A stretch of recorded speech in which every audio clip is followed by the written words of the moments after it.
पाकिस्तान एक ऐसा देश है जहां सरकार की नजरों में उस देश की आर्थिक स्थिति, वहां की जनता, वहां के हालात क्या हैं, कैसे इन्हें मजबूत किया जाए, उसे कोई मतलब नहीं। उसने सिर्फ आतंकवाद को पनपाया है और विश्व पटल पर अपनी बेइज्जती करवाता रहता है।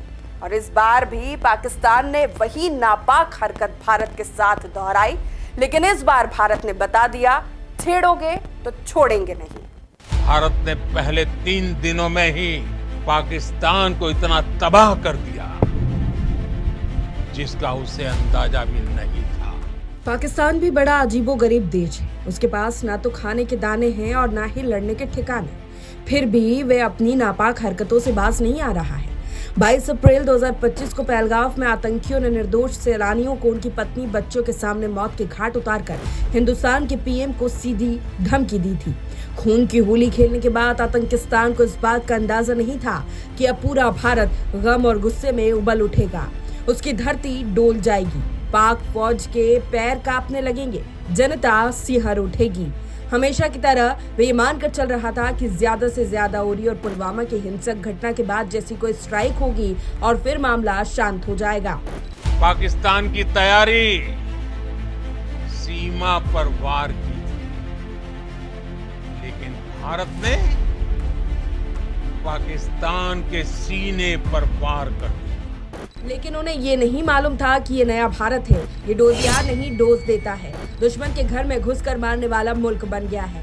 जब 6 मई की रात भारत ने पाक में पल रहे आतंकवादियों के ठिकाने तबाह कर दिए, तो पाक अपने पालतुओं की खातिर भारत पर ड्रोन और मिसाइल से हमले करने पर उतर आए। मैं फिर दोहरा रहा हूं, हमने पाकिस्तान के आतंकी और सैन्य ठिकानों पर अपनी जवाबी कार्रवाई को अभी सिर्फ स्थगित किया है।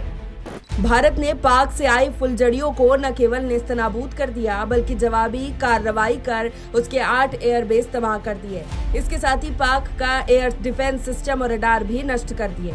इसके बाद पाक सीजफायर के लिए गिड़गिड़ाया। भारत ने हमले रोक दिए तो शनिवार रात पाक ने फिर पंजाब, कश्मीर और राजस्थान में ड्रोन और मिसाइल से अटैक किए, जिसे भारत के एयर डिफेंस सिस्टम ने निष्क्रिय कर दिया। इस पूरे घटनाक्रम से जाहिर है कि पाक को इन जिहादियों की फुलझड़ियों के बदले धमाके मिले तो पूरा पाकिस्तान दहल उठा। उन्हें खून की होली के बदले पूरे पाकिस्तान में ऐसी अनूठी दिवाली सालों याद रहेगी। ऑपरेशन सिंदूर आतंक के खिलाफ भारत की नीति है। एक नया पैमाना, न्यू नॉर्मल तय कर दिया है। पहला, भारत पर आतंकी हमला हुआ तो मुंह तोड़ जवाब दिया जाएगा।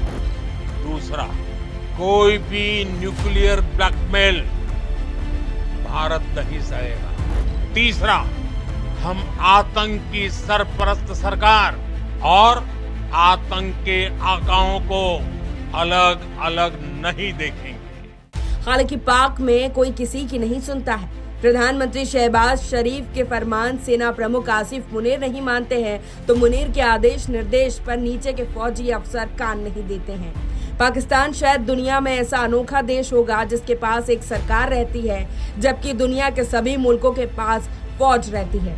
आखिर अजब गजब देश जो ठहरा।